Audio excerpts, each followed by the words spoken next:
Alright, we're back with another For Honor Realism analysis, and today we'll be looking at the Lawbringer stances, moveset, and finishers, since we did not get into that last part.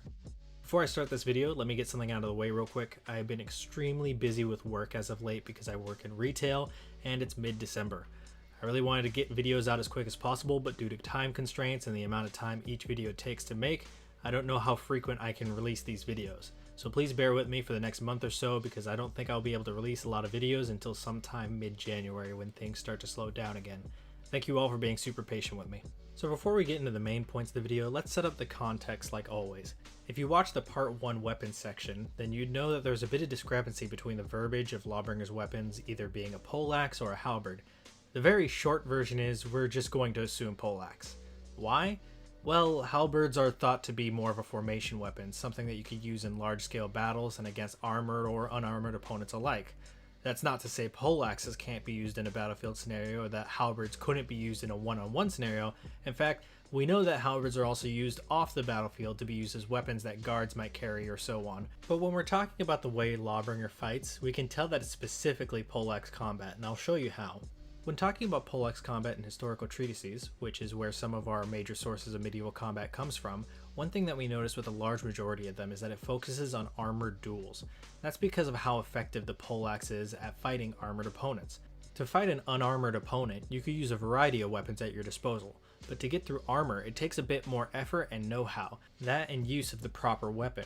Because a poleaxe usually has some sort of blunt side to dent or damage armor, a dag for stabbing into the gaps of armor, and some sort of hook to maneuver the opponent's weapon and maybe even the opponent themselves, this is what truly gives the poleaxe its versatile nature. Now usually I'd try to pair historical treatises to images to help create an idea of what combat would look like, but I think I have something much better in mind.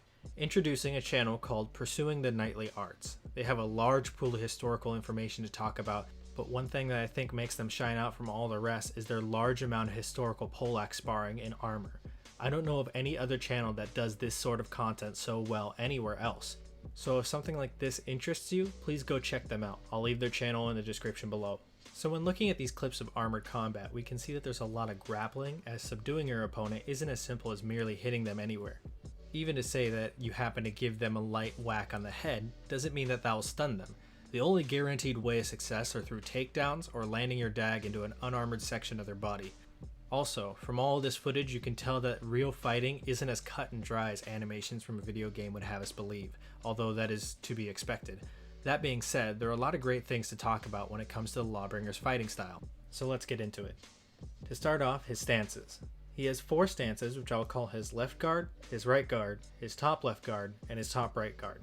Overall, his stances are pretty good. I don't want to give too many criticisms as I don't personally practice poleaxe combat, so it's not like I am the go-to expert on the subject. One thing I do want to say is that his side guards I feel could be a little bit more horizontal, kind of like Raider's side guards, to give the idea of pressure from either side, meaning that with the poleaxe flat he could strike from the axe head or the butt spike, or maybe even both in succession. Think of a kayak paddling, but faster. Hit from one side, and then with the rotation of the axe bringing it back, you hit from the other side. Although that doesn't mean his current stance is bad. I think it's actually really solid. You can see his footwork is a little bit different than what I said the footwork would be in the Warden analysis, and that's because it's a completely different fighting style for a completely different weapon. In those sparring clips you see, you can see how much they move. Stationary footwork doesn't make as much sense as it would in longsword fencing. Now, the treatises do show some footwork on how it should generally look like, but the only real thing I could probably critique the Lawbringer on is his spreading of his feet, but even that is a minor detail. And when it comes back to looking at the original sources, we should take into account that a majority of them were drawn out by a guy who was told to draw a specific scene and was not the actual fighter himself. And these scenes were meant to draw out a generalization of what you can/should expect in a series of events. That means that really, if it works for you, then you should stick to it rather than trying to conform to every minor detail from a drawing made hundreds of years ago. Last thing I want to talk about concerning both top guards is that they're both really good. It's kind of iconic that they chose this as the top guard because of how frequently you see it in treatises, and also how advantageous of a position it puts you in. From this position you can do a strike with the butt end of the poleaxe, which is what the light attack is in the game, or you can come with a swing down with the head of the poleaxe, which is the heavy attack in this game. Overall solid choices when trying to pick this weapon in game. Let's move on to blocking. Lawbringer simply tries to stop the attack with the shaft of his weapon.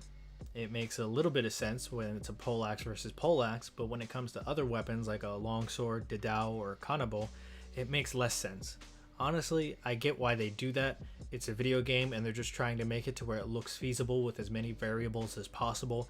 That's why in my analysis I do mirror matches when looking at them, because it makes more sense visually most of the time. Anyways, this leads into our next part, parrying.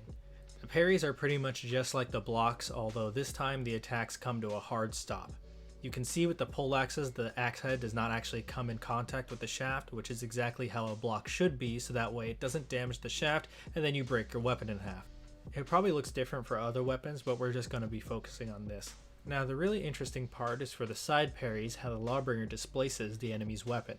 You can see that it leads into a position where all he has to do is thrust, and he basically would kill his opponent. Of course, that would be the case if this weren't a video game that has health bars and requires balance. That being said, when we look at his parry punishes and the variety of options that they give us, one of them is to immediately go into a stab after the parry. Now granted, impaling your enemy doesn't instantly kill them for you here, but you do get to go full Thomas the Tank Engine on them. Also, I feel like this shouldn't have to be said, but I'll say it anyways. Impaling someone and then carrying them away is not realistic at all and does not make any sense. You can see that the enemy walks with you as you carry them away. This doesn't mean it's a bad game mechanic though. I think it's probably his most iconic gimmick next to his unblockable heavies. As for the other parry punishes, he also gets a zone, which is just like his other zone, except unblockable. I can talk more about that later. He also gets an unblockable top heavy, which is just like his other top heavy finisher. And then he gets the coup de grace of it all, the light parry punish, where he zooms into the enemy regardless of distance and gives him a good old whack with the end of his poleaxe.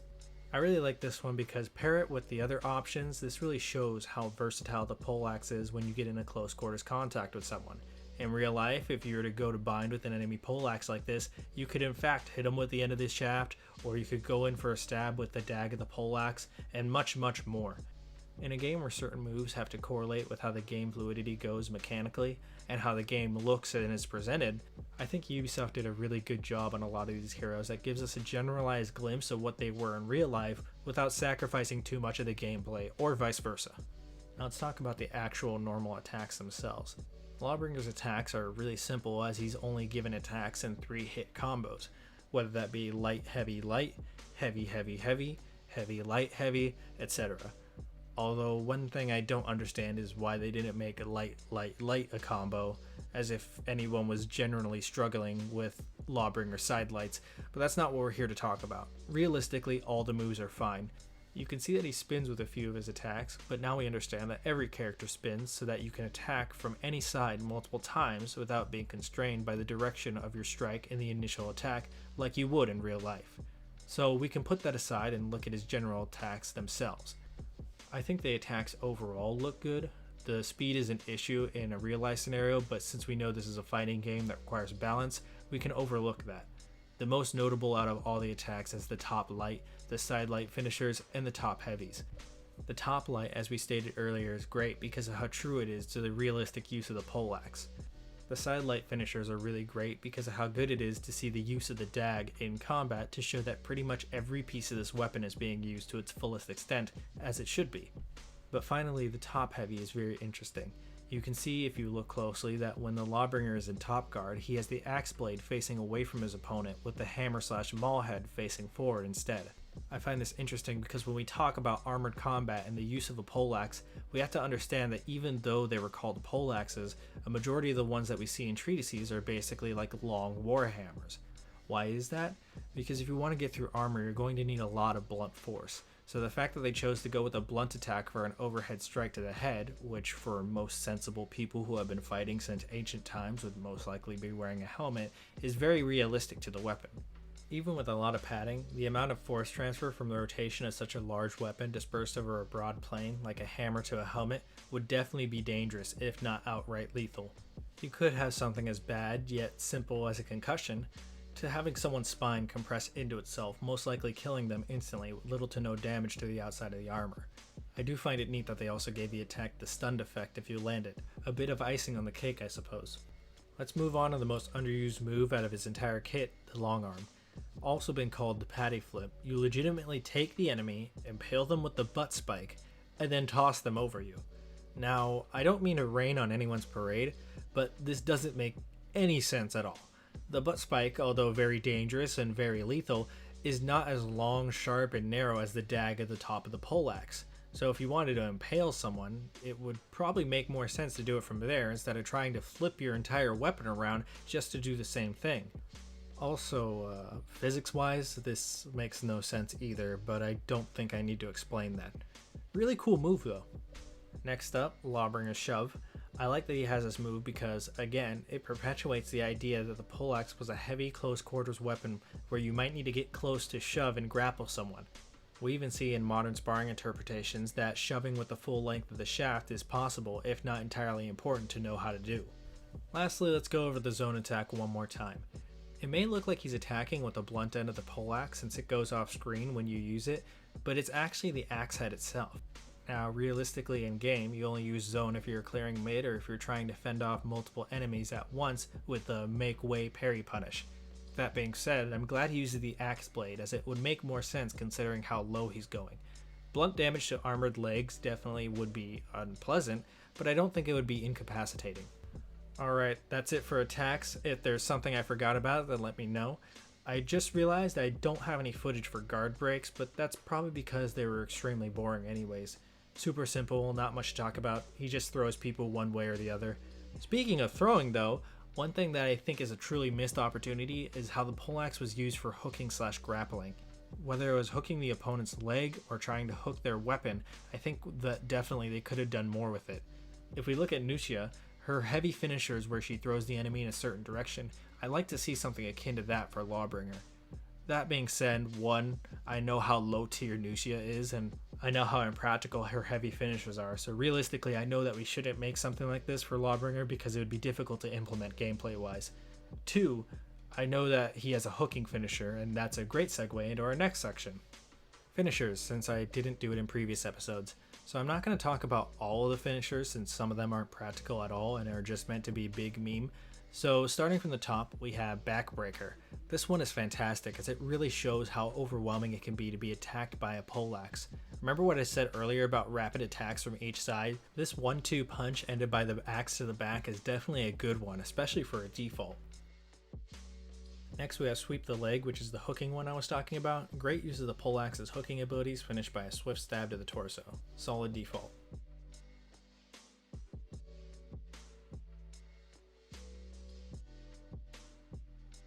Next we have the Impaler. Now at least this time around he's using the sharp side of the poleaxe, but also putting the entire weight of a full-grown man on a wood shaft. I don't think I need to do any explaining why this is ridiculous. Next, the Long Shot. This one is interesting to me because it's another combo one, albeit a bit more far-fetched. So here we have the Lawbringer hit with the butt end of the poleaxe and then come swinging around with the blunt end of the axe head. You can see that it really chokes down in the poleaxe to give him as much length as possible, and when you have more length, you have more rotation, which means you generally have more force. I'm sure that with a large swing you could send someone flying, but maybe not to the ridiculous extent that the Lawbringer does. Next we have Stick'em. This one is really brutal because I'm fairly certain that when everyone saw this for the first time, they probably slightly cringed while grabbing their hand. Putting the hand splitting aside, the thrust under the chin subverting a majority of heroes' helmets in this game is really solid, and that's why I'm mentioning it.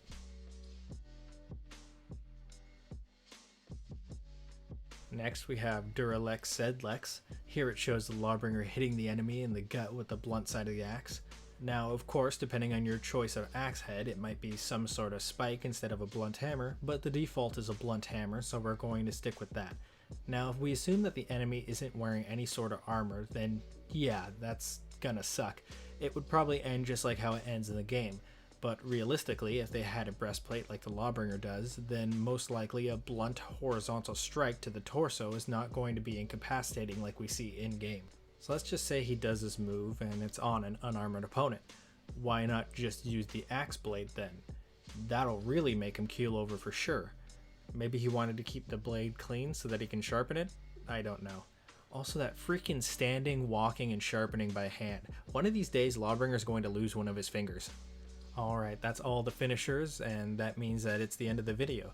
If there's anything I left out or you just have any sort of questions, comments, or concerns, feel free to leave them down below. I'm generally very active in my comment section, although sometimes notifications don't pop up in my inbox for some reason, and like I said, December time for retail has been hell, so I will try to make an effort to respond, but I'm sorry if I end up missing it. If you like this video, then hitting the like button is very much appreciated, and if you like videos like this, then subscribing would be the best thing to do since my upload schedule is extremely sporadic. Anyways, thank you for watching, and thank you all for being patient with how long these take and the time in between each one. I hope you have a great day. Peace.